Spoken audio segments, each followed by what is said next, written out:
otras páginas me deja abrirlas normal. ¿Y desde cuándo está así? Pues la verdad yo no había aprendido el computador en todo el día, sino hasta ahorita para entrar a clase.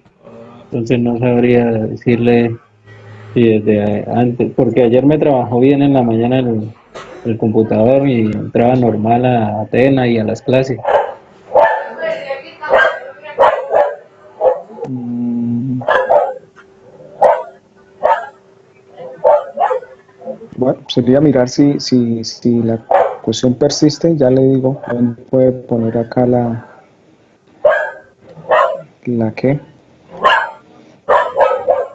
la Y es observación que para lo que me decirlo. Me preocupa es parece que raro porque, del celular me saca cada rato también, y no sé por qué. No sé si sea la conexión a internet la que está molestando o sea el equipo.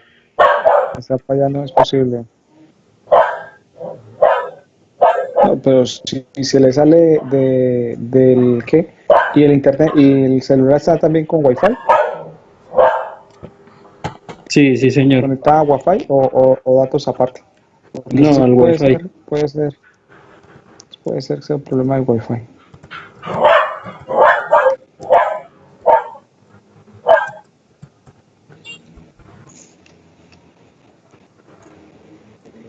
Porque ahí le envío también por el WhatsApp. Hay una cosa que se llama soporte casa y ahí puede usted,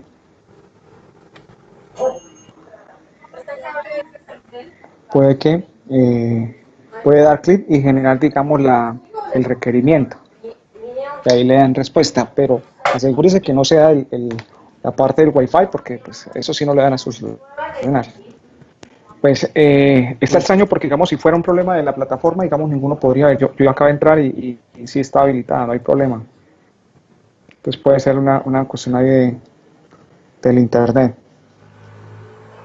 Sí, lo otro veces que recomiendan es apagar el modem y dejarlo unos 5 segundos apagado, lo conecta otra vez y él refresca de pronto las actualizaciones que le han hecho y puede ser que ahí mejore la parte de la conectividad. Pero bueno, entonces les comentaba eso, que digamos en la plataforma Tecna ya pueden revisar digamos las calificaciones, si tienen digamos alguna observación o comentario eh, o corrección, alguna cosa que les puse más y era menos, entonces me buscan el lunes en la hora de tutoría, ¿sí? Y hacemos ahí digamos las revisiones si dan al lugar. Eh, Vamos a retomar entonces lo que, como dejamos la clase anterior, donde habíamos empezado a mirar la parte de los factores que de una u otra forma van a tener alguna repercusión con una emulsión, ¿cierto? Ya tenemos claro qué es una emulsión, cuáles son las características de una emulsión, cómo se presenta, digamos, una emulsión, las clasificaciones de las emulsiones, según las diferentes formas en que podemos clasificarlas. Ya sabemos que lo que nos interesa es que una emulsión sea inestable, de tal manera que le demos un tratamiento sencillo y lo que no vamos a querer es que por ningún motivo se vayan a volver estables, porque ahí el problema, digamos, ya va a ir, digamos, a otro nivel y vamos a tener que incurrir seguramente en procesos más complejos para tratarlas. En la clase anterior habíamos mirado ya unos criterios que estaban asociados con la parte de el primero que era la diferencia de las densidades. Sí, mirábamos entonces desde el punto de vista de sustancias que a medida que tengan más diferencias en densidad con respecto al agua, es decir, el hidrocarburo con respecto al agua, entonces a más distancia o a más diferencia de densidades, pues se va a favorecer lo que es la inestabilidad de la emulsión. Entonces, como tal, lo que quisiéramos entonces es eso, ¿no? Entonces ahí hacíamos la observación y mirábamos que un crudo de características pesadas pues va a tener una densidad mayor, es decir, va a tener una densidad que se va a acercar más a la densidad del agua, teniendo en cuenta que la densidad del agua es conocida y tiene un valor alrededor de 1.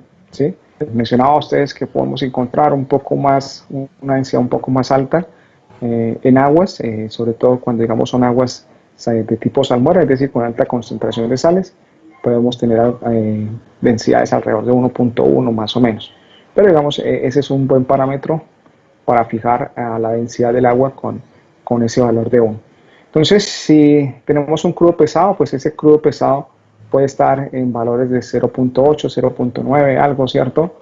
Entonces se va a acercar a este 1 del agua. Entonces quiere decir que esas emulsiones de agua y crudo pesado van a ser más complejas de tratar que las emulsiones de crudo liviano y agua, donde el crudo liviano va a tener valores de 0.6, 0.5, 0.65 valores de unidad. Entonces, de ese punto de vista, vamos a mirar que vamos a favorecer la inestabilidad de la emulsión cuando tengamos crudos livianos. Mirábamos también la parte del tamaño de las partículas del agua dispersa. Entonces, ya mirábamos desde el punto de vista que si las gotas se hacen más grandes, vamos a tener un mejor asentamiento. Entonces lo que no queremos es que se formen microgotas de tamaño tan pequeño que se dificulte que sean detectadas por la gravedad. Entonces sabemos que cuando se van a unir gotas es lo que vamos a generar el proceso de coalescencia. Y lo que queremos es eso, que en la medida tener procesos de coalescencia efectivos donde esas gotas tengan, digamos, la masa que corresponda o que sea afectada por la gravedad y que pueda ser separada fácilmente de la emulsión. Bien, aquí tenemos entonces, habíamos hablado también de la viscosidad, habíamos hablado también de la tensión interfacial, ya lo habíamos mencionado, entonces, mira. Entonces tenemos lo que son las películas interfaciales. La película interfacial, vamos a mirar cuál es su definición, qué me dice. Cuando hablamos de las películas interfaciales nos estamos refiriendo, digamos, a las emulsiones de agua en crudo, ¿sí? Donde, pues, debido, digamos, a que es muy fuerte, entonces vamos a tener unas gotas de agua que no tienen esa carga eléctrica para crear fuerzas de repulsión. Entonces, la forma irregular de las gotas de agua en las emulsiones de crudo muestran la fuerza y rigidez de la película interfacial, mientras que en las emulsiones de crudo en agua, las gotas de crudo son esféricas. Entonces, ¿qué es lo que estamos mirando acá? Vamos a ver si puedo hacer, digamos, un esquema para ir comprendiendo mejor lo que está escrito, digamos, ahí en ese párrafo.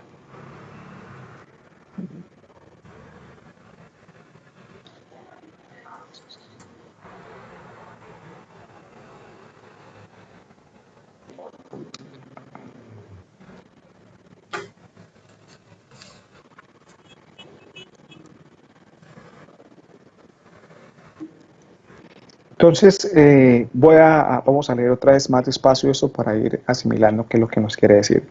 Dice que la película en emulsiones de agua en crudo debe ser muy fuerte, ya que las gotas de agua no tienen una carga eléctrica para crear fuerzas de repulsión. Entonces, lo que me está diciendo acá es que, digamos, yo tengo gotas que no tienen, digamos, una redondez como tal, ¿sí?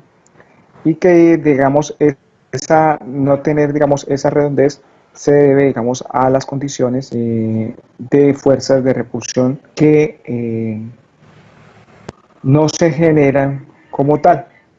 Mientras que en las emulsiones de aceite en agua, vamos a...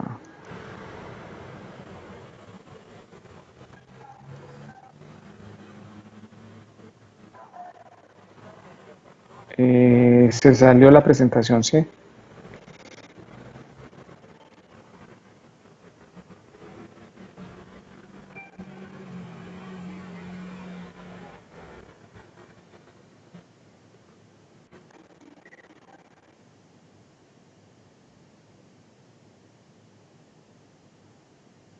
Entonces nos dicen que, digamos, que la gota tiene como una fórmula irregular, la gota de agua en las emulsiones de agua en crudo y que por lo contrario, digamos, las gotas que se presentan, bueno, aquí no va a ser capaz de hacer perfectamente la circunferencia, pero voy a tratar, digamos, esta condición es la que se da, digamos, en las gotas de crudo en agua.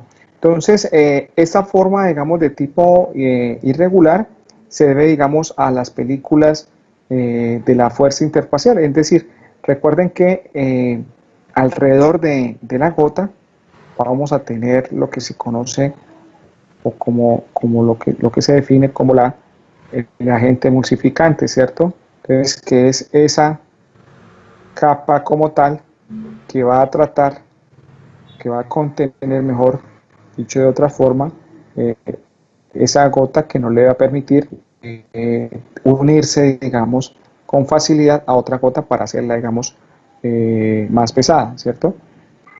Aquí quiero dibujar de pronto la gota con un emulsificante de otro color para hacer referencia de que no es el mismo, ¿cierto? Entonces aquí tenemos la gota de crudo y aquí hagamos, digamos, esta película de agente emulsificante que la va a, como tal, a envolver. Entonces mencionábamos también que esto se comporta igual como cuando tenemos burbujas de jabón, ¿cierto? Tenemos esa película como tal que me genera, digamos, que me almacene, digamos, el aire que está contenido, digamos, en esa pompa de jabón. Entonces, ahí que lo que sucede, que esa capa o esa condición de película interfacial es tan fuerte que, digamos, le permite ascender pese, digamos, al efecto de la gravedad, digamos, es más densa, es menos densa que el aire y le permite, digamos, mantenerse en pie. Una vez, digamos, se tiene, digamos, una condición que haga la ruptura, pues se libera, digamos, el fluido que está dentro de la bomba de jabón, ¿cierto? Pues eso es lo que también vamos a buscar acá en esta condición de las emulsiones. Esas gotas que están atrapadas por esas películas interfaciales, lo que vamos a buscar es debilitarlas como tal para que no atrapen como tal ese fluido y me lo liberen. Entonces, esto en las películas interfaciales va también muy de la mano con lo que se habla en la parte 6, eh, que está relacionado, digamos, con los líquidos o los productos químicos que se adicionan a al fluido para pues romper o de otra forma debilitar esas películas interfaciales. Entonces, lo que vamos a tratar o lo que se hace, digamos, en la industria, cuando se tiene, digamos, esta parte de emulsiones, es la aplicación de productos desemulsificantes, ¿sí? Con tal de eliminar, ¿sí? O debilitar los químicos que hacen, digamos, esa función de aislar las gotas y no las dejan juntar. Entonces, lo que vamos a utilizar son agentes desemulsificantes con ese objetivo. Entonces, en la industria, eh, déjeme, busco acá, encuentro rápidamente algo para que ustedes me comprendan mejor lo que estoy diciendo. Un segundo.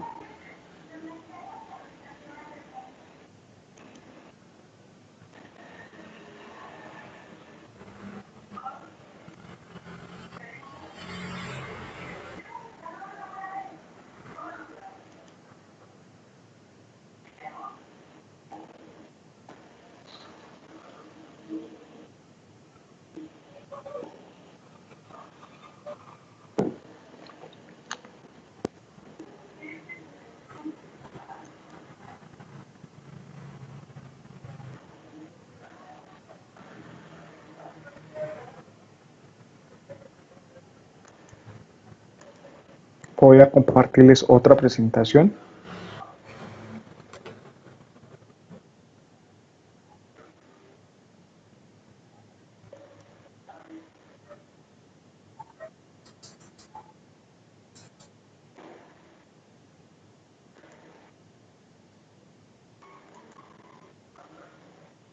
Entonces, por ejemplo, esto fue un trabajo de grado que hicieron algunos de sus compañeros en algún momento y lo que se buscaba era, digamos, determinar esas características o esas condiciones eh, de un rompedor de emulsión, que es un demulsificante. Entonces, lo que se necesita para, digamos, aplicar un producto como de estas características es determinar cuál es la concentración adecuada para que se cumpla, digamos, esa función. Entonces, lo uno por economía, porque yo necesito saber económicamente sea, digamos, viable el manejo de ese producto, y lo otro desde el punto de vista de la eficiencia, ¿sí? Por adicionar más concentración no quiere decir que yo vaya a tener más resultados. De hecho, en muchos casos sucede lo contrario. Si yo supero la concentración óptima, lo que voy a tener es un efecto adverso. Entonces, en vez de mejorar y romper la emulsión, lo que voy a generar es una condición de estabilidad de la emulsión, que es lo que no quiero. Entonces, en el trabajo que se realizó en su momento, entonces lo que se hacía era que se iba a aplicar este producto a la emulsión con el fin de, digamos, generar este proceso de separación. Entonces, lo que se quería o lo que se eh, buscaba era determinar esa concentración de tal manera que tuviéramos unas condiciones. Entonces, la metodología que se aplicó en ese momento fue tratar primero de caracterizar el crudo y caracterizar el agua. Y lo que se buscaba era hacer esa caracterización antes de adicionar el producto desemulsificante y después para mirar de qué forma alteraba, digamos, las propiedades medidas teniendo en cuenta esta consideración. Entonces aquí, digamos, simplemente algunas mediciones iniciales que se hacían en relación al PSW, el AP y la salinidad, ¿sí? Y lo mismo se hacía, digamos, para la parte del agua, donde se determinó, digamos, la gravedad específica, el pH y la dureza como tal del agua. Y aquí comenzó, digamos, a hacerse las pruebas como tal. Entonces aquí ya hay una imagen donde se hace a través de un procedimiento que se llama de botellas. Entonces simplemente lo que se tiene, digamos, es el crudo problema y donde se empieza, digamos, a hacer adiciones de producto a determinadas concentraciones y ver cómo es el proceso de separación y eficiencia de la emulsión. Entonces, si se dan cuenta, las primeras botellas, pues no hay una diferenciación de fases, ya digamos a partir de la botella 4, 5, 6 ya se identifica, digamos, una separación como tal. Entonces aquí es evidente, digamos, desde el punto de vista visual, que digamos el producto sí tiene, digamos, un efecto para hacer, digamos, esa condición de separación.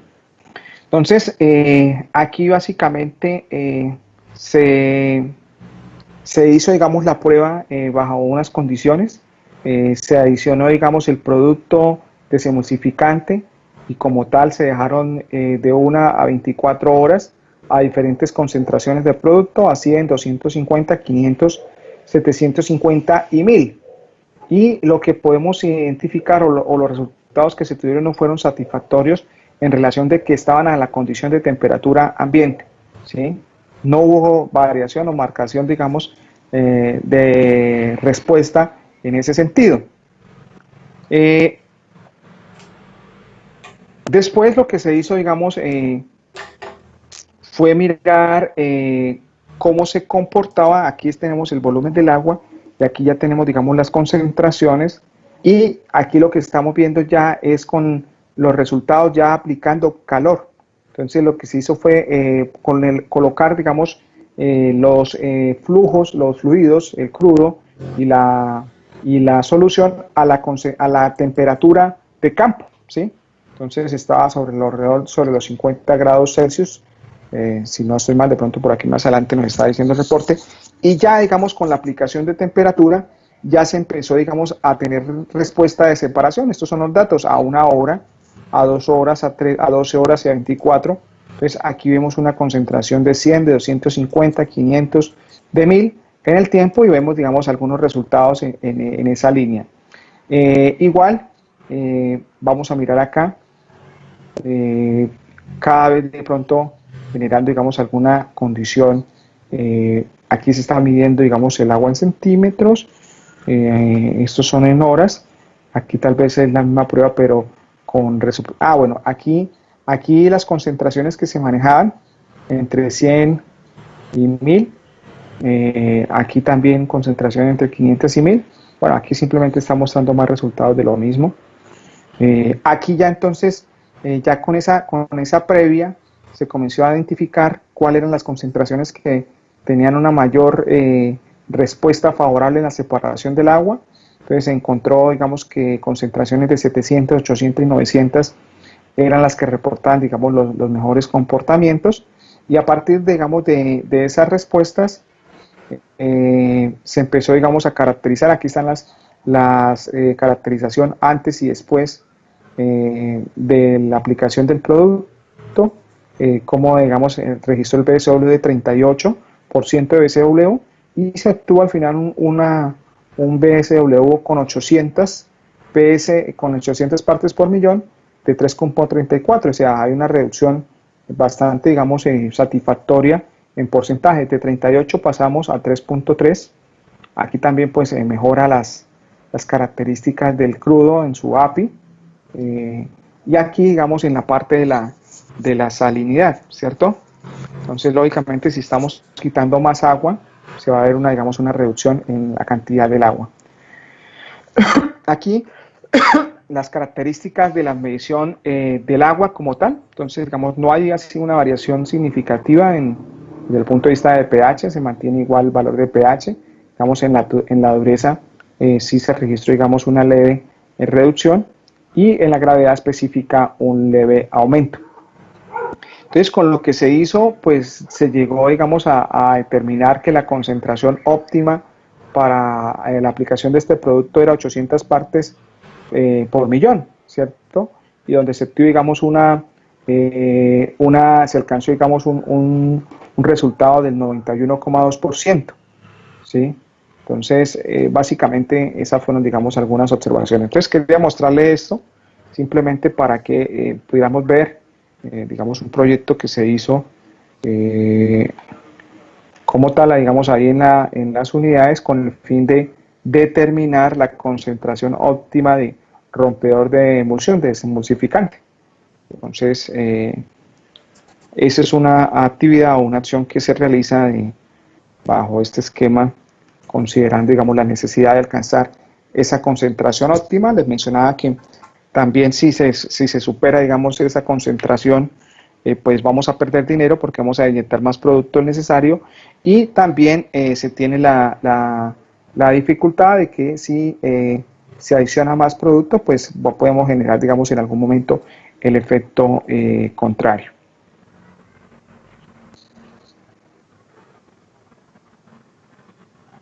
Bueno, aquí, digamos, tenemos otro factor, ¿cierto? Tenemos la parte de la salinidad del agua. Ya les había más o menos comentado algo que le sucedía, digamos, si el agua tiene más sal, ¿cierto? Entonces, si el agua tiene más sal, va a alterar la densidad, va a incrementarse la densidad, ¿cierto? Y si incrementa la densidad, vamos a tener una mayor diferenciación con respecto al hidrocarburo, y si entre más diferentes sean las densidades, pues vamos a favorecer la inestabilidad de la emulsión, es decir, vamos a facilitar el proceso. Entonces, ¿qué me quiere decir aquí? Con esto que a mayor salinidad del agua, pues va a favorecer el tratamiento de la emulsión, es decir, la vamos a volver más inestable, ¿cierto? Entonces, ¿qué nos dice ahí? Nos dice que la salinidad del agua es una medida de la cantidad de sólidos disueltos que están en la fase acuosa, y la salinidad al incrementarse la salinidad se incrementa la densidad, por tanto, a su vez aumenta la diferencia de densidades entre el agua y el crudo. Entonces, teniendo en cuenta este incremento en diferencia de densidad, la separación de las fases de agua y crudo se va a favorecer, vamos a poderlo separar más fácilmente. Entonces, si se dan cuenta, son factores que se correlacionan y son coherentes en el análisis, ¿de acuerdo? Para que lo tengamos siempre presentes. Otra característica, otro factor que altera, digamos, las emulsiones es la edad, ¿sí? Entonces, Esto está asociado, digamos, a la respuesta, a la pronta respuesta para el tratamiento. Entonces, quiere decir que si yo dejo pasar mucho tiempo la emulsión se va a estabilizar, es decir, se va a complicar, ¿sí? Entonces, como yo les decía a veces de forma jocosa, ¿sí? Entre más vieja, más complicada, ¿sí? Entonces, de esa forma ustedes van a recordar siempre, digamos, esa asociación. A más vieja, más complicada. Entonces, y es lo que no queremos. No queremos que se estabilice la emulsión. Entonces, en ese sentido vamos a tener que actuar pronto una vez se haga la formación de la emulsión, para, digamos, cogerla en su estado inestable y tener, digamos, un proceso eficiente, un proceso menos complejo y, lógicamente, un proceso con menos costo, ¿sí? Aquí tenemos los siguientes factores. Entonces tenemos la agitación. Ya ustedes podrán hacerse una idea que si para que exista una emulsión se necesita agitación, pues lógicamente entre más agitación, ¿qué es lo que vamos a hacer? Vamos a romper más la gota en unidades más pequeñas, es decir, vamos a disminuir el tamaño de la gota. Entonces, a mayor agitación, vamos a tener una mayor dificultad para hacer, digamos, el proceso de tratamiento, ¿sí? De hecho, en parte del proceso de tratamiento hay que tener unos tiempos de retención, ¿cierto? Es decir, unos tiempos donde los fluidos están de forma estable que me permita generar estos procesos de separación. Entonces, a mayor turbulencia, dice aquí, la acción del corte de un sistema va a producir pequeñas gotas de agua y mayor será el grado de estabilización de la emulsión, ¿cierto? Es decir, más difícil.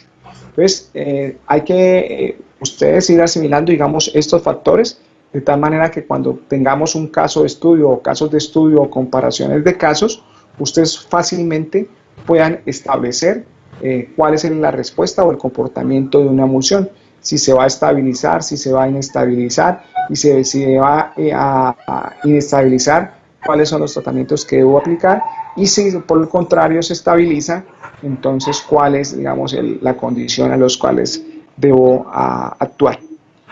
Bueno, otro factor es el factor pH, ¿sí?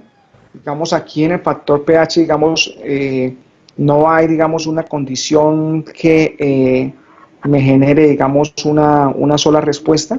Entonces, ¿qué me está diciendo acá? Dice que la adición de ácidos o bases inorgánicas, que son las que me van a causar la acción de cambiar el pH, si adiciono ácido, pues voy a ir a pHs menores a 7, ¿cierto? Es decir, lógicamente a condiciones de acidez.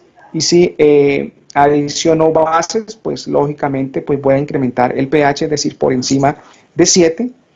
Y me dice que cuando se hacen estos cambios de forma radical, la formación de las películas de alfaltenos y resinas que estabilizan la emulsión agua-crudo.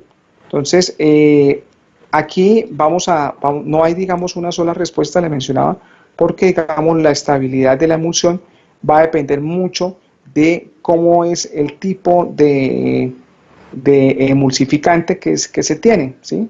Entonces dice que si se ajusta el pH se puede minimizar las características estabilizadoras de la emulsión de la película, incrementando así la tensión interfacial. Entonces, ¿qué es lo que vamos a querer? Que la emulsión se mantenga, digamos, en unas condiciones de pH cercanas a la neutralidad, ¿sí?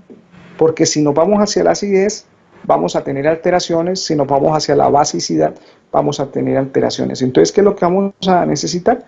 Más o menos mantener, digamos, una condición de pH neutro. Y ahí me dicen que si, digamos, yo no tengo, digamos, los dos extremos, o base o ácido, pues vamos a tener que adicionar un producto químico para neutralizar, ¿sí? Es decir, llegar a un valor de neutralidad mi flujo.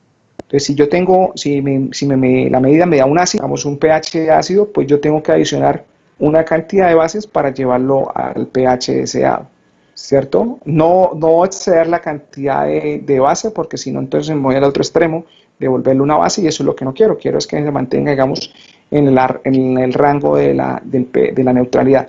Y lo mismo, si tengo, digamos, una solución donde tengo un pH básico, lo que voy a querer es llevarlo, digamos, a un pH neutro. Entonces, si es base, voy a adicionar un ácido de tal manera que pueda alcanzar esos valores. Pues bien, aquí tengo, digamos, el otro factor que es el tipo de crudo.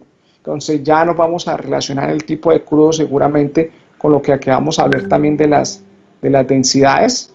Entonces, en ese sentido, ya sabemos que aquellos crudos que sean de pronto parafínicos o que tengan asfaltenos, ¿sí? Entonces van a ser crudos que van a ser crudos más pesados, ¿cierto? Crudos que van a tener un bajo API, una alta viscosidad, y entonces ya sabemos que este tipo de crudos nos generan más una estabilidad de la emulsión. Entonces no nos van a favorecer los tratamientos sencillos que necesitamos para hacer la separación como tal del agua y el aceite.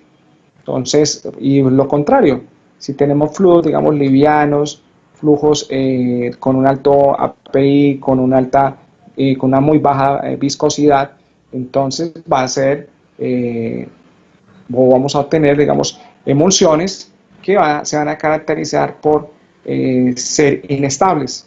Es decir, vamos a tener una facilidad para su tratamiento y su manejo. Hasta aquí, ¿alguna inquietud? ¿Alguna pregunta?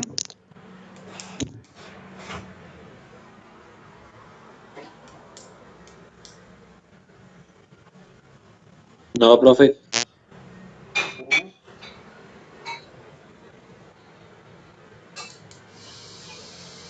Regálame un segundo para ver si claro, con un video que hice.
Vamos a ver un video, es un poquito, pues, digo, pero digamos es un buen video, digamos, permite tener una mejor visión de lo que estamos aquí revisando un poquito. ¿Listo? Entonces, voy a colocar el video y el sonido, ustedes me confirman si ven tanto el video como el sonido. ¿Listo?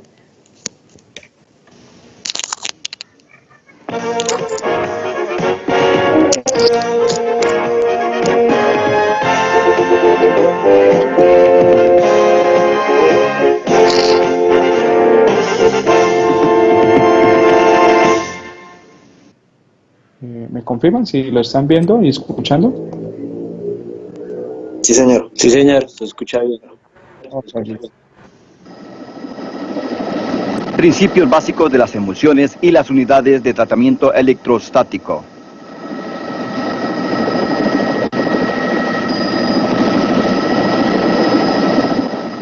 Este campo petrolero ha visto muchos amaneceres.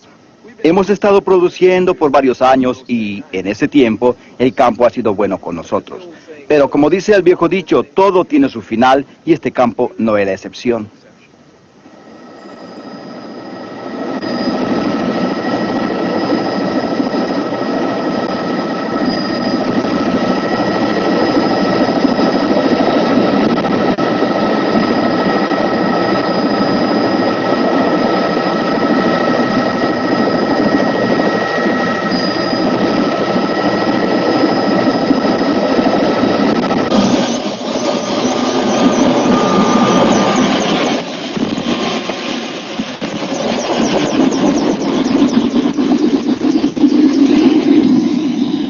A medida que un yacimiento de gas y petróleo envejece, usualmente produce más agua. Mucha de esta agua puede ser eliminada usando separadores. Sin embargo, los fluidos de algunos pozos no se separan tan fácilmente. Estos son conocidos como emulsiones y requieren un procesamiento especial.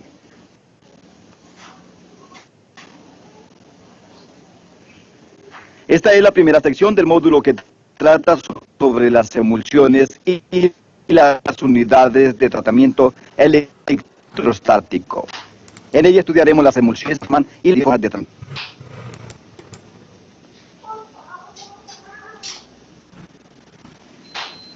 El tratamiento de emulsiones es un proceso costoso. Es bueno entonces saber un poco acerca de ellas. En una emulsión, un líquido está disuelto o disperso dentro de otro en forma de pequeñas gotas. En los campos petrolíferos, el agua usualmente se encuentra dispersa en el crudo y se llama emulsión de agua en crudo. Para mantener unidas a estas emulsiones, es necesario un agente emulsificador. Cuando se forma una emulsión, el agente emulsificador se acumula en la superficie de las pequeñas gotas presentes en el crudo. Mientras más cubra este agente las pequeñas gotas, se irá formando una película resistente, la cual impide que las gotas se combinen entre sí.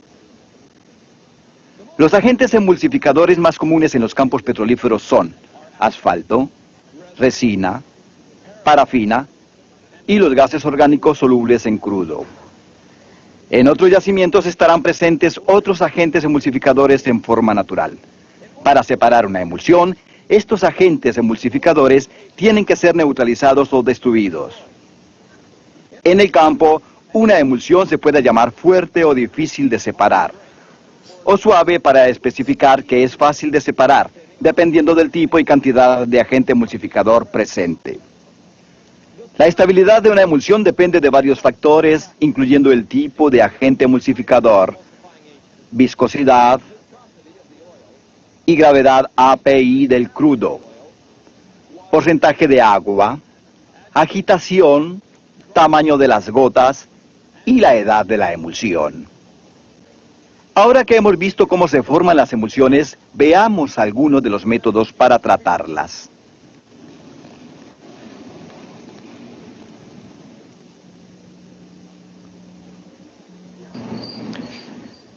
Al tratar emulsiones puede haber uno o más de los siguientes procedimientos.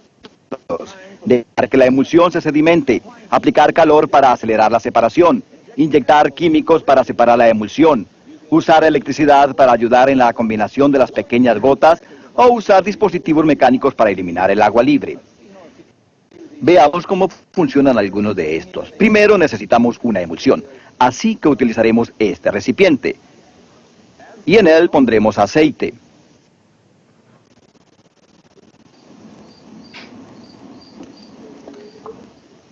Agregamos agua.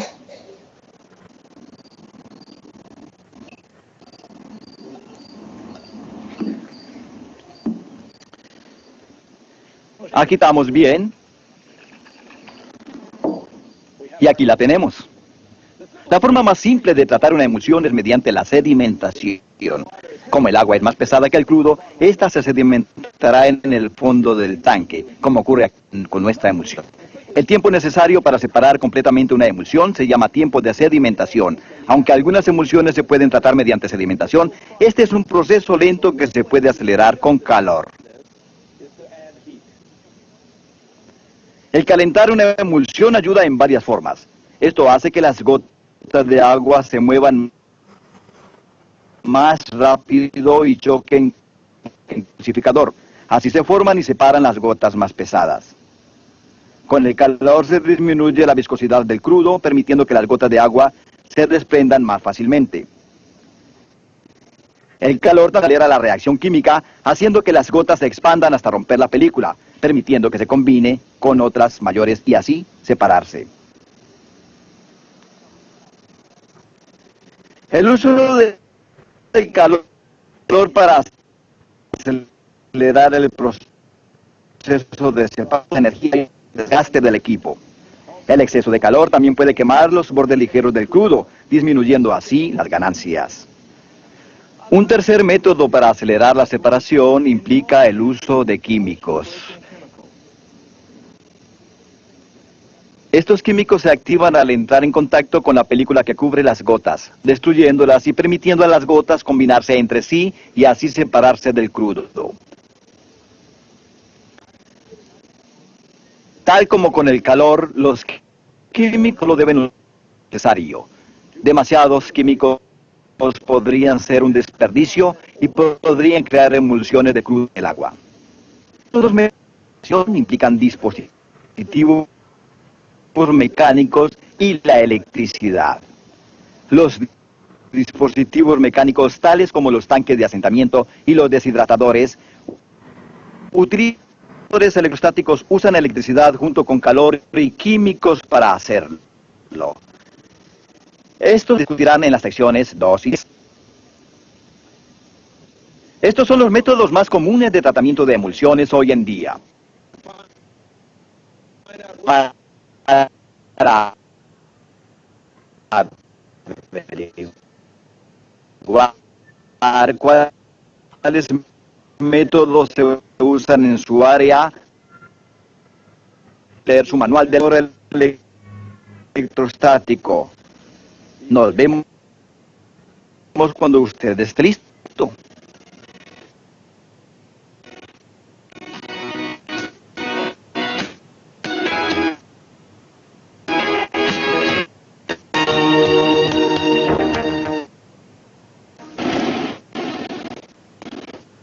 La emulsión para que el agua se separe, permitiendo la obtención del crudo limpio.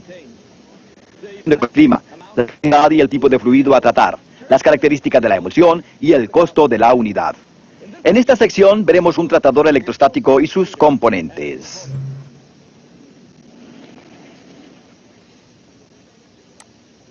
Esta es la segunda sección de 3 secciones del módulo que trata sobre las emulsiones y los principios de los tratadores electrostáticos. En esta sección veremos los componentes básicos de uno de ellos.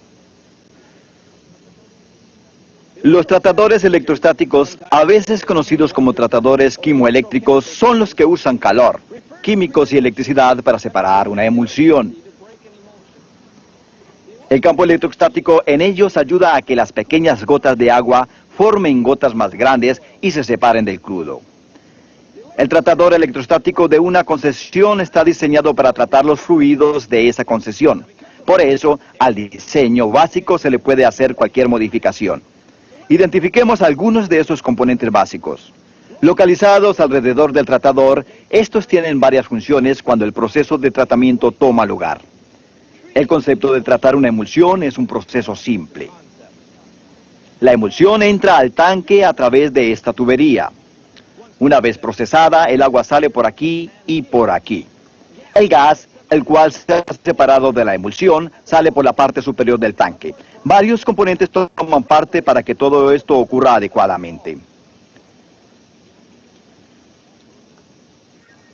Dos de los componentes más obvios en el tratamiento de la emulsión son las chimeneas y las cajas de fuego. Las cajas de fuego contienen quemadores de gas, los cuales proveen de calor al tratador. Debido a que la caja de fuego se calienta demasiado, Esta tiene dentro un dispositivo de seguridad llamado parallamas. El parallamas consiste en una serie de vetas de aluminio bien cerca la una de la otra para impedir que las llamas salgan del recipiente. Otro dispositivo de seguridad ubicado aquí es el depurador de gas. Este impide que líquidos arrastrados hasta allí entren a los quemadores junto con el gas. Si el depurador se llena de líquido, un flotador se eleva cerrando la válvula, lo cual impide que el gas llegue a los quemadores, previniéndose así las posibilidades de fuego. Como se dijo antes, el fluido producido entra al tratador a través de la línea de entrada. Estas son las varias líneas de escape del tratador. Este es el tubo de salida del agua libre con su válvula de descarga y control de nivel. En el centro está la línea de salida de crudo y la válvula de alivio del crudo. Esta es la salida de agua tratada, con su válvula y control de nivel. Conectadas a los controladores de nivel se encuentran las líneas que proveen a estos de gas o aire comprimido para que funcionen bien. Estas son las mirillas de vidrio. Ellas ayudan al operador a ver los niveles del área de contacto del crudo y el agua. Ahora, en el fondo del tratador hay drenajes para vaciar el tanque para realizar reparaciones o para eliminar sólidos acumulados. Aquí se encuentra el termómetro, indicando la temperatura de tratamiento. Y la sonda de temperatura del termostato, que mantiene la temperatura del tratamiento deseada. Este es el control de bajo nivel, dispositivo de seguridad instalado en el tratador para garantizar que los tubos de fuego estén siempre cubiertos con líquido para evitar su recalentamiento. En la parte superior del tratador encontramos la línea del compensador de gas. Este tubo permite que la presión del gas se iguale entre las secciones internas del tratador. Cerca de esta línea hay una válvula de alivio que libera el exceso en el tratador. A veces se usa un disco de ruptura junto con la válvula de alivio. Bueno, para no extendernos más, entonces ahí vimos, digamos, algunas, ya digamos en vivo y en directo, digamos, algunas condiciones que hemos mencionado y pues vemos, digamos, ya algunos equipos como tal que se utilizan para la parte del tratamiento. Entonces, voy a suspender aquí el video y vamos a la presentación para empezar a ver algunas cositas relacionadas, digamos, con la parte del tratamiento. Pues ya vimos la definición de las emulsiones, los factores que las afectan, las condiciones que se tienen que dar, los tipos de emulsión, las clasificaciones. Entonces ahora lo que tenemos que es irnos a buscar las alternativas de solución. ¿Cómo vamos a enfrentar, digamos, a esas emulsiones para, digamos, hacer el tratamiento como tal? Entonces, aquí vamos a retomar un poco también con lo que, haciendo, digamos, un recorderis de lo que vimos en la clase anterior en relación, digamos, a lo que es la definición de la emulsión.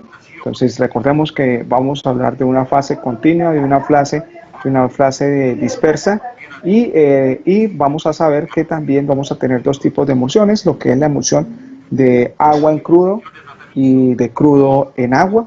Entonces habíamos mirado acá, digamos, la parte de los tipos de emulsión que tenemos. Y, digamos, lo ideal que buscamos es la diferenciación y la separación de las dos fases. Aquí también habíamos mirado también lo que es la clasificación de las emulsiones, según la estabilidad, según el tipo de emulsión, según la fase, según la facilidad para romperlas. Y pues aquí habíamos lo que vimos, digamos, 11 factores revisamos en relación, digamos, a cómo se comporta, cómo el factor, digamos, me puede alterar o me puede llevar a una emulsión de tipo estable, que no la quiero, o inestable, que es lo que voy a buscar. Pues bien, vamos a entrar acá y vamos a mirar que para el tratamiento de una emulsión vamos a aplicar básicamente 4 métodos, ¿sí? Entre esos métodos, pues vamos a mirar que está la separación gravitacional, ¿sí? Donde realmente, digamos, es la más sencilla, es más sencilla, digamos, de los métodos, es prácticamente el que hacemos también en el separador, ¿sí? Donde estamos separando, digamos, el agua que viene en el crudo. Entonces, siempre va a estar presente, digamos, la gravedad, y lo que vamos a hacer dentro de los tratamientos es muchas cosas para favorecer que actúe la gravedad, que es la que necesitamos que se favorezca. El otro proceso o el otro tratamiento está basado en la coalescencia, ¿sí? Entonces ustedes ya vieron el video, ya habíamos mirado, estamos, qué es lo que buscamos, ¿cierto? Buscamos que gotas pequeñas se junten, se formen una gota mayor y haya, digamos, en la precipitación por el efecto de la gravedad. Entonces, si nos damos cuenta, acá va a ser la combinación coalescencia-gravedad, y para esto pues van a haber diferentes métodos que se aplican para hacer ese favorecimiento de la coalescencia. Ahí en el video ustedes recuerdan cuáles eran los métodos que mencionaba, digamos, el instructor en relación, digamos, a cómo favorecíamos esa coalescencia.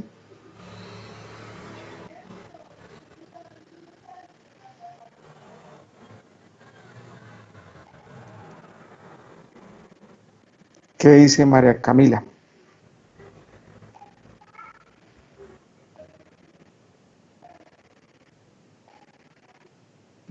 María Camila se fue. Entonces, Ali David, le preguntaba que, de acuerdo, digamos, al video que vimos, ¿qué utilizaban para favorecer la coalescencia?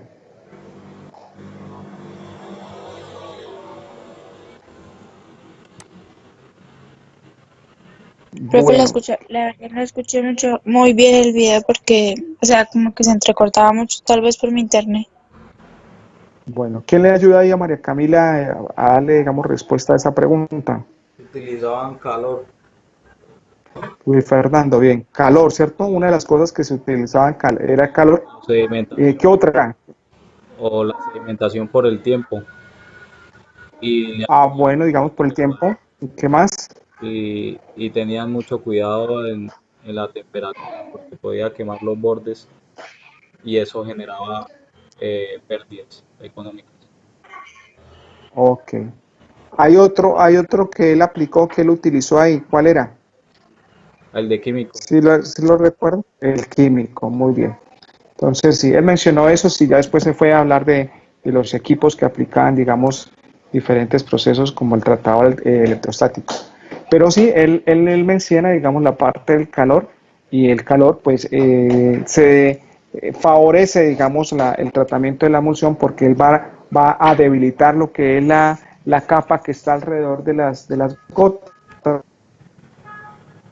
¿cierto? Va a emulsificante, y al debilitar ese agente emulsificante, lo que va a permitir es que ya no exista, digamos, esa tensión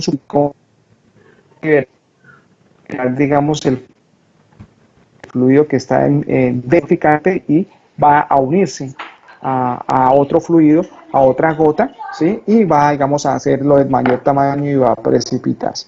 Entonces, ahí vamos a ver un poco en detalle más adelante el principio de la coalescencia. Otro de los tratamientos que se utilizan es en la parte de la inhalación, ¿sí? Entonces, aquí simplemente para hacer un preámbulo se inyecta un gas, ¿sí? Y lo que se busca es que al inyectar ese gas, emerjan las gotas de ese gas que estoy adicionando, digamos, a la solución, y por empuje, ¿sí?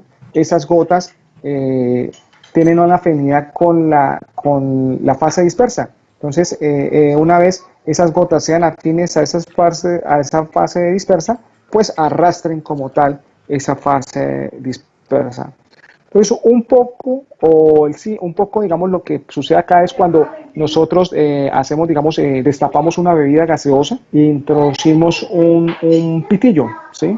Entonces, tan pronto introducimos el pitillo, entonces identificamos que por los bordes como tal del pitillo se empiezan a generar esas gotas, y hay gotas de gas que van, digamos, desplazándose de la parte del fondo hacia la superficie. Básicamente es ahí lo que se está haciendo, digamos, ese proceso de flotación. Simplemente que acá lo que vamos a querer también es que esa gota arrastre y se lleve, digamos, parte del componente disperso y haga y me ayude, digamos, a hacer ese proceso de separación. Bueno, aquí tenemos el otro principio que utilizamos, que es el principio de filtración, ¿sí? Entonces, como lo vemos ahí en la imagen, vemos, digamos, un tamaño de partículas, unos más grandes, otros más pequeños. Entonces, estamos asociando, digamos, a partículas de sólido, partículas de líquido, ¿sí? Y colocamos un elemento filtrante, ¿cierto? Ese elemento filtrante va a tener una porosidad y esa porosidad está definida, digamos, en un tamaño. Lo que vamos a buscar y lo que vamos a querer es que a través de ese poro pase la partícula que yo quiero que se mantenga, ¿cierto? Y que sea retenida la partícula que yo no deseo. A partir de ese poro voy a poder, digamos, hacer como tal la separación. Entonces aquí tenemos esos 4 principios que vamos a mirar un poco en detalle. Miremos entonces la parte de la gravedad, ¿cierto? Entonces aquí tenemos una ecuación donde me está dando, digamos, el tratamiento de las partículas. Entonces, es función del radio de la partícula, como tal, de la partícula dispersa, de la densidad del fluido, lo de la fase continua, de la viscosidad y algo que aparece acá que fue, digamos, o está asociado, digamos, al que desarrolló la ecuación, el factor de Stokes. Entonces, bien, aquí estamos mirando que la velocidad de asentamiento es directamente proporcional a la gravedad, al radio y a la diferencia de densidad, ¿cierto? Y que es inversamente proporcional a la viscosidad, ¿sí? Y es inversamente proporcional, bueno, a la viscosidad porque acá es U sub F. Entonces quiere decir que a mayor gravedad, la gravedad, digamos, es un valor que se va a mantener constante. Entonces ahí no tengo nada que hacer. El radio sí puede variar, digamos, el radio de la gota puede variar digamos, de un proceso a otro. Entonces el radio, ya sabemos que entre mayor sea el radio, pues vamos a tener una mejor velocidad de asentamiento. Y aquí tenemos la diferencia de densidades, ¿cierto? A mayor diferencia de densidades, pues vamos a tener una mejor velocidad de asentamiento. Entonces, esto está también correlacionado con lo que hablamos ahorita de los factores que van a incidir, digamos, en la emulsión. Y aquí tenemos a nuestra viscosidad, que sí ya sabemos que a mayor viscosidad, ¿sí?, va a generarnos una menor velocidad de asentamiento. Y yo lo que voy a querer es que se asienten lo más rápido posible. Entonces, bien, aquí se sintetiza, digamos, esa ecuación donde intervienen las densidades, interviene, digamos, la parte de la viscosidad, interviene, digamos, el radio, interviene, digamos, la gravedad, se sintetiza en el factor multiplicado por el radio de la partícula del tamaño de la gota al cuadrado, ¿sí? Entonces, ¿qué me está diciendo? Me está diciendo que las gotas dispersas que tienen tamaños muy variados, siendo, digamos, las más grandes, mayores a este valor de 50 micrómetros, se pueden separar por gravedad. Entonces, ya aquí vamos a empezar a tener una limitante. Más adelante va a haber, digamos, una mejor especificación de tamaños de gota para, digamos, realizar el proceso. Pero acá lo interesante es que si yo tengo, digamos, gotas menores a un tamaño determinado, en este caso me dice 50 micrómetros, la gravedad no va a poder, digamos, actuar. Y esta ley de Stohr, pues, me da, digamos, una forma de caracterizar el movimiento vertical, digamos, en el fluido, ¿cierto? Entonces, realmente lo que estamos mirando acá es esa caída como tal, dada, digamos, su masa y su cuerdo. Entonces, lo que vamos a tener aquí es un poco el efecto de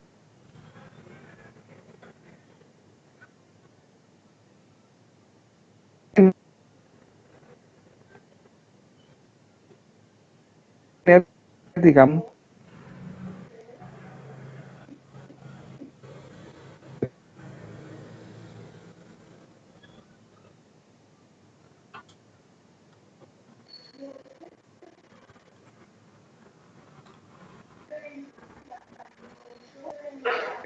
¿confirman que me escuchan?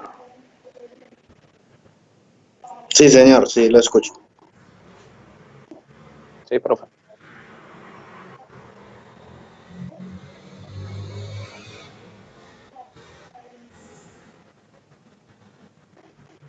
Ok. ¿Y están viendo la presentación? Es que me está generando... Sí, bueno, digamos, Sí, señor. me dice acá, parece que había un problema. Ok, ya. Ahora ya estamos. Entonces, estábamos aquí. No, aquí no. Aquí es que estábamos. Tenga un asentamiento, ¿sí? Y vaya, digamos, hacia abajo. Y lo que queremos es que se vaya, digamos, a una velocidad tal que, digamos, nos garantice que aquí tenemos una curva, ¿sí? O tenemos tenemos curva de el factor de Stohr, ¿cierto? Entonces, acá, ¿con qué dice la ecuación anterior? Entonces, que la velocidad de asentamiento es igual al factor de Stohr por el radio al cuadrado. Quiere decir que a mayor factor de Stohr vamos a tener mayor velocidad de asentamiento y por lo tanto pues vamos a tener una mejor proceso de tratamiento o de separación. Pues bien, vamos a mirar, aquí hay unas curvas, si ustedes se dan cuenta, vamos a mirar la curva acá, tengo una curva de un crudo de 8 API, ¿sí? Que describe un comportamiento de factor de Stohr, entonces el factor de Stohr está sobre el eje Y y el factor temperatura está sobre el eje X. Aquí una curva de grado API 12 y de API 33. Entonces, yo les pregunto a ustedes, desde el punto de vista del grado API, ¿quién tiene mayor factor de Stohr? Según la curva que ven ahí.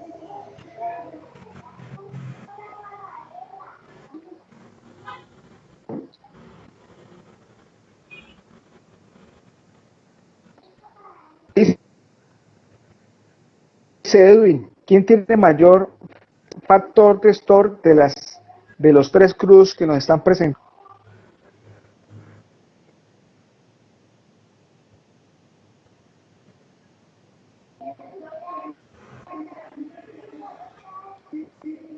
No, Rafael, ¿qué nos dice Profe, el Rafael? de 22 API. El de 22 API, ¿no de 22? No, yo no veo ninguno de 22. ¿No es el de 33? El de 33 API, sí. Entonces, ¿qué me quiere decir que si tiene un mayor factor de Stohr? Pues, ¿qué va a pasar con ese crudo con respecto, digamos, al de 8 API?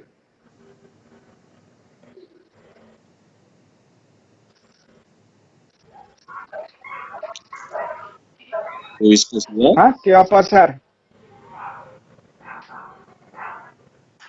Oh, profe, ¿cuál es la pregunta?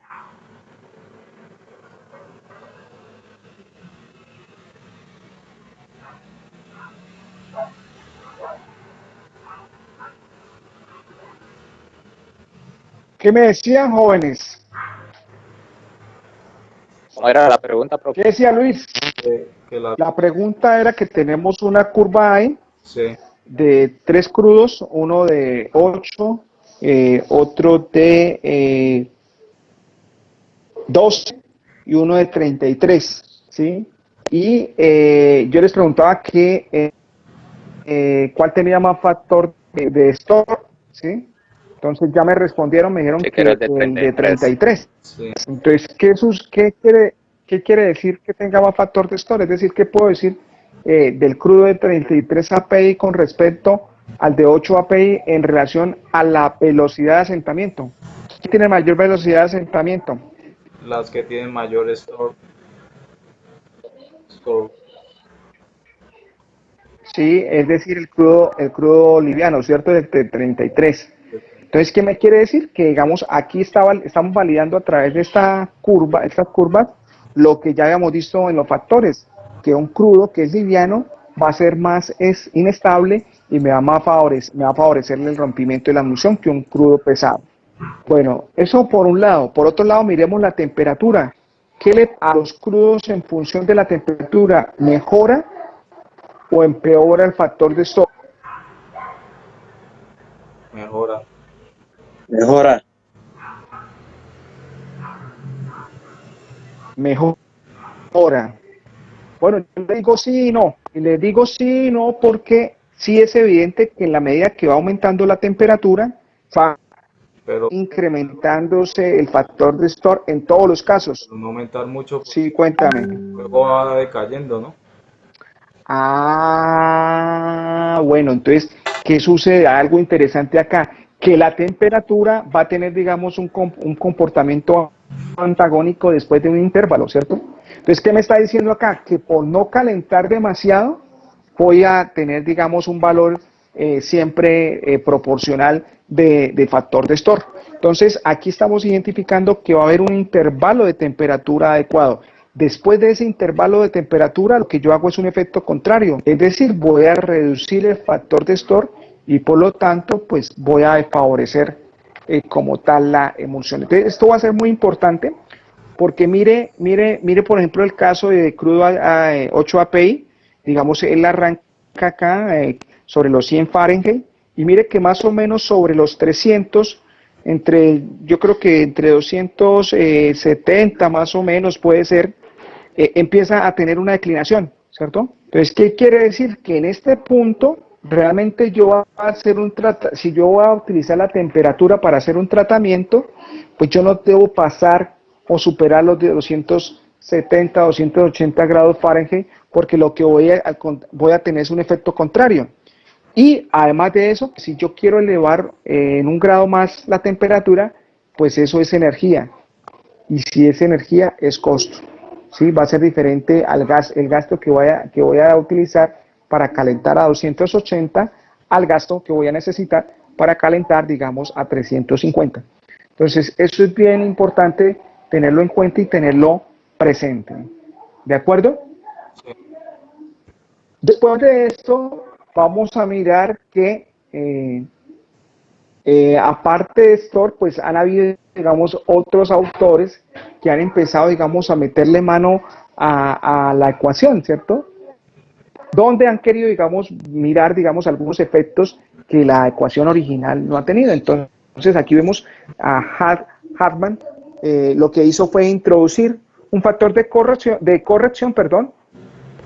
a la ley de Stoll, incluyendo los efectos de las fuerzas viscosas, es decir, tuve, digamos, aquí en cuenta, digamos, esa condición. Entonces, lo que vemos ahí, digamos, es una alteración o unas pequeñas modificaciones del factor de la velocidad de asentamiento, digamos, considerando estas condiciones de la viscosidad, tanto de la fase continua como de la fase dispersa. Nos menciona que en esta corrección es de mucha utilidad para el dimensionamiento de recipientes en la parte de los separadores gravitacionales de emulsiones, pero sigue sin incluir el efecto de los agentes emulsificantes, los cuales se agregan por fricción adición durante el movimiento de las gotas en el seno de otro fluido.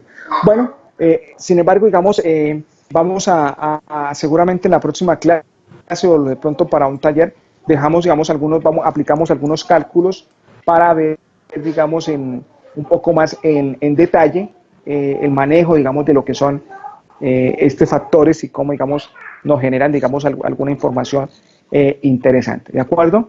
Entonces, vamos a dejar hasta la próxima clase, arrancaremos, digamos, con el otro tratamiento que es el tratamiento de la floculación, ¿de acuerdo? Quería saber si hay alguna duda, alguna inquietud.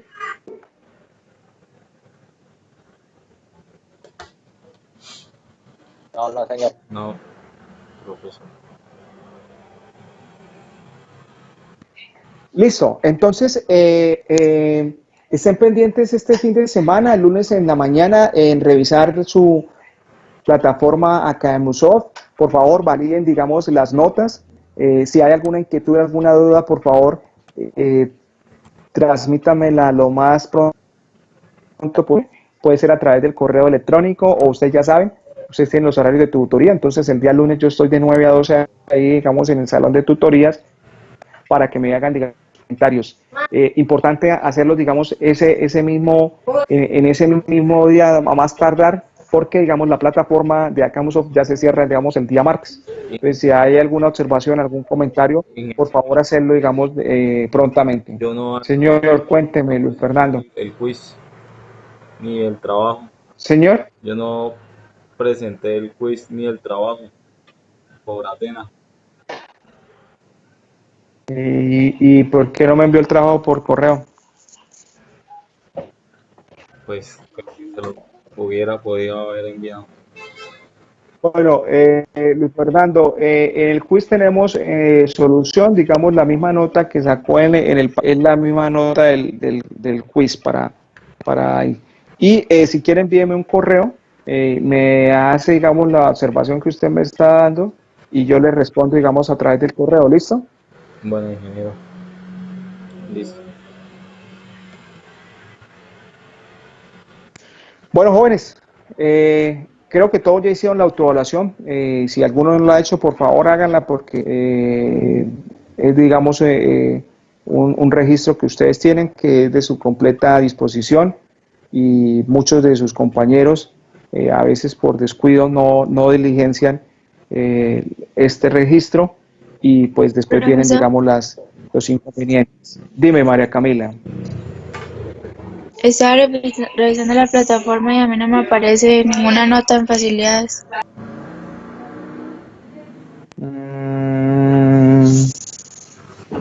Vamos a ver. ¿Cuándo entró María Camila? ¿Cuándo revisó? Acaba de entrar, profe. No me parece que me haya cargado ninguna nota. ¿En dónde lo miraste? ¿En Atena? ¿Estás mirando en Atena? No, profe, en la plataforma, en Acamusoft. Ah, no. No, eso lo voy a hacer este fin de semana. Esto lo hace. O sea, las notas ya están en Atena y lo que voy a hacer es cargarlas en Acamusoft este fin de semana y lo que quiero es que revisen, digamos, el día lunes que estén cargadas. Pero desde ya las pueden ver, digamos, en Atena, ¿sí? Sus notas. Listo, Eso profe. era lo que quería decir. ¿Listo, jóvenes? Bueno, buen fin de semana, buen descanso y que estén muy bien y mediante nos vemos la próxima semana. Hasta luego, profe, lo mismo. Hasta luego. Listo. Listo, profe. Hasta luego. Hasta luego. Hasta luego, que estén muy bien.